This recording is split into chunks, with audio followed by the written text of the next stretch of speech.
Shows George Carlin as a news reporter sitting at a desk watching YouTube videos on his computer.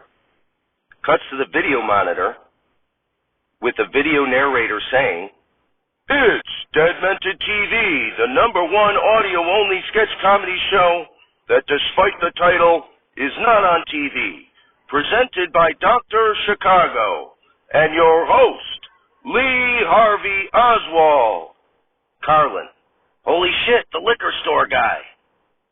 Cuts to a huge crowd of protesters in front of the U.S. Capitol building protesting the January 6th hearings. Shows Philip Seymour Hoffman as Dr. Chicago walking through the throngs of people to get inside the Capitol. Shows Michael O'Donoghue following close behind. O'Donoghue, "So once you go in there, all you have to do is get by one security guard on the other end of a glass wall, and there you'll be able to find Oppenheimer and expose his plot." Hoffman, "You got it, robot friend." Shows Dan Vitale as a Capitol security guard standing in front of a gate between the Capitol and the protesters. O'Donoghue, "Okay, just knock this guy down, knock down the gate, and all these people will follow." Hoffman to Vitale, "Hey, I'm here with the Space Force Intelligence Office. I was told by the aliens I should talk to you to get inside, to be in the right position for Operation Insurrection 2, Judgment Day." Vitale talks into a walkie-talkie strapped to his shoulder and says, "We got an alien Oppenheimer here who needs to get inside for position." O'Donoghue, "What the hell are you doing?" Peter Aykroyd and Tony Rosato soon appear as agents and begin to take Hoffman around the Capitol to the back entrance. Shows Norm Macdonald as Gary Oppenheimer smoking a cigarette and John Belushi as Dr. Joliet inside of Emancipation Hall getting printouts of Hoffman's thoughts.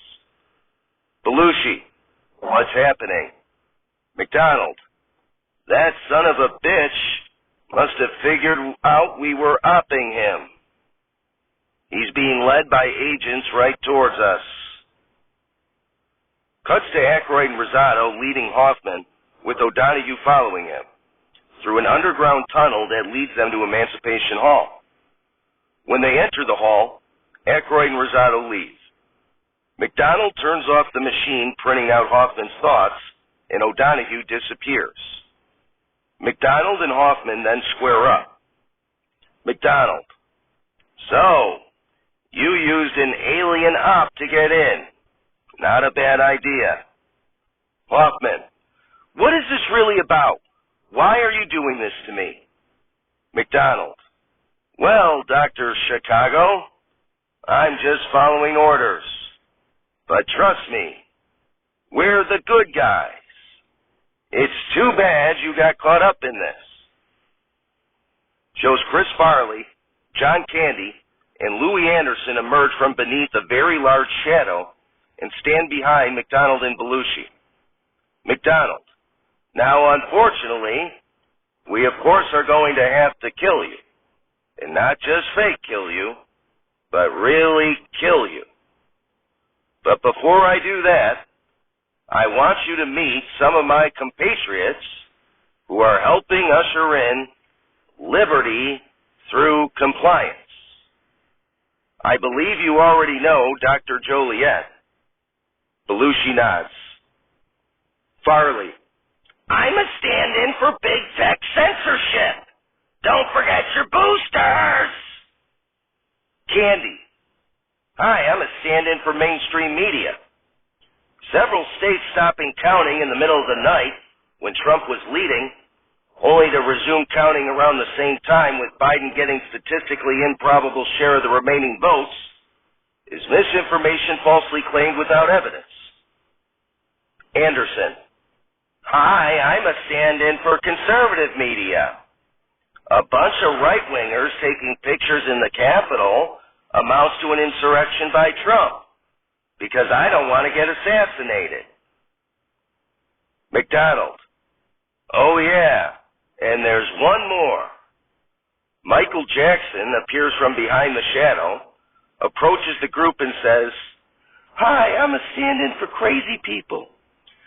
Black people getting killed in inner cities on a constant and consistent basis isn't enough of a draw for gun legislation. So I go after little kids. Shows Hoffman standing there unaffected. McDonald. What's the matter, Dr. Chicago? Are you not impressed? Hoffman shrugs and looks at Farley. Farley nods and looks behind toward the shadow and says, Origin, we need a little help here cleaning up some misinformation. Origin as himself emerges from the shadow and says, What's the problem, Slimer? Farley, now!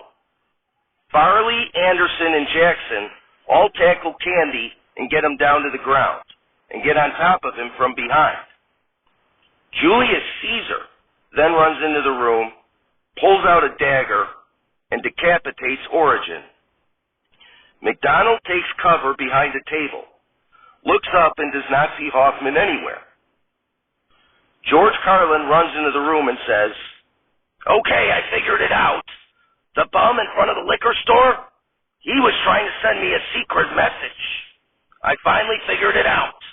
The JFK assassination. It was a conspiracy.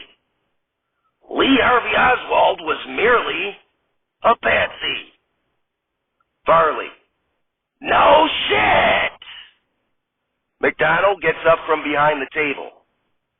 Julius Caesar approaches McDonald and stands face to face with him. Caesar, you've really crossed the Rubicon this time, Oppenheimer. McDonald acts as if he's taking a mask off that he's not really wearing and says, Why, Julius, I'm not really Gary Oppenheimer. I'm Norm McDonald. I was a double agent all along. Philip Seymour Hoffman enters the room as Joe King, accompanied by Winfield Scott. Hoffman takes out an unplugged microphone, looks at the audience and says, That's right, okay, the King is back. Now I, Joe King, when I had creative control of this production, would write myself in as the executive producer. Okay, the suit behind the show, Tom Murphy. Well, I'm done portraying a nut job. From now on, instead of hiding behind a mask and pretending to be Tom Murphy, from now on this show, I'm to be myself.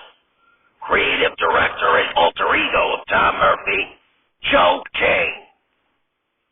McDonald, are you joking? Hoffman, damn right, okay, the suit.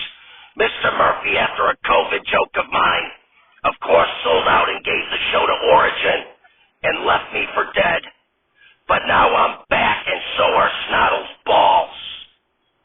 So Mr. Murphy can stick it, brother. As this is the new world order of audio-only sketch comedy. No more placating the powers that be. And therefore, Saturday Night Live SNotL, the #1 audio-only sketch comedy show on the video platform YouTube, featuring an all-dead cast, has returned. And I am its Joe King.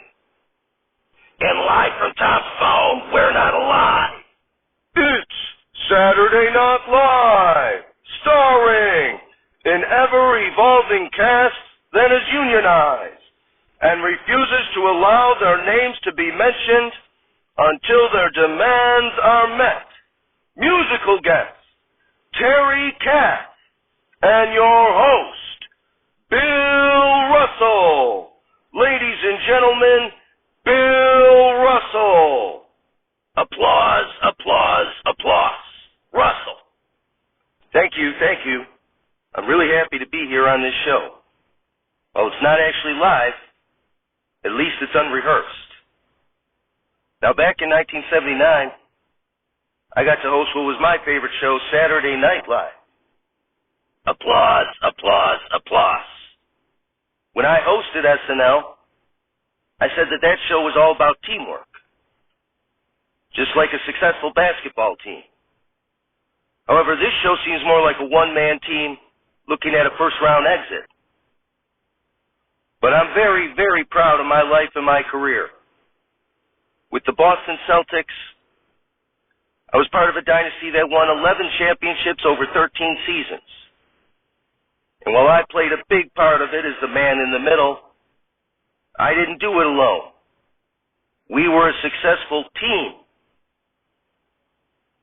Red Auerbach, Bill Sharman, Tom Heinsohn, Casey Jones, Sam Jones, John Havlicek, Dick Hemrick, Jim Luskoff, Jack Nichols, Andy Phillip, Frank Ramsey, Arnie Rison, Lou Tesorpolis, Gene Conley, Benny Swain, Gene Gorella, Maurice King, John Richter, Carl Braun, Al Butler, Jack Foley, Clyde Levette, Dan Schwartz, Johnny McCarthy, Willie Knowles, Larry Siegfried, Ron Bonham, Bevo Nordham, John Thompson, C. Green, Woody Salisbury, Jim Barnes, Rich Johnson, and Bud Olson all come out.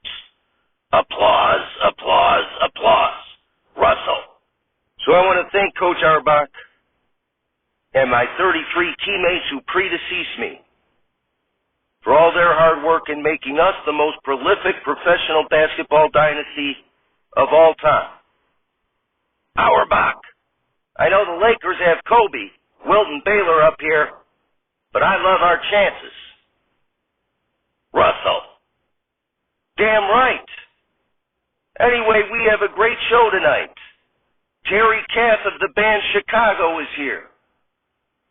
So don't go anywhere, because if you leave me now, you won't hear Saturday in the Park.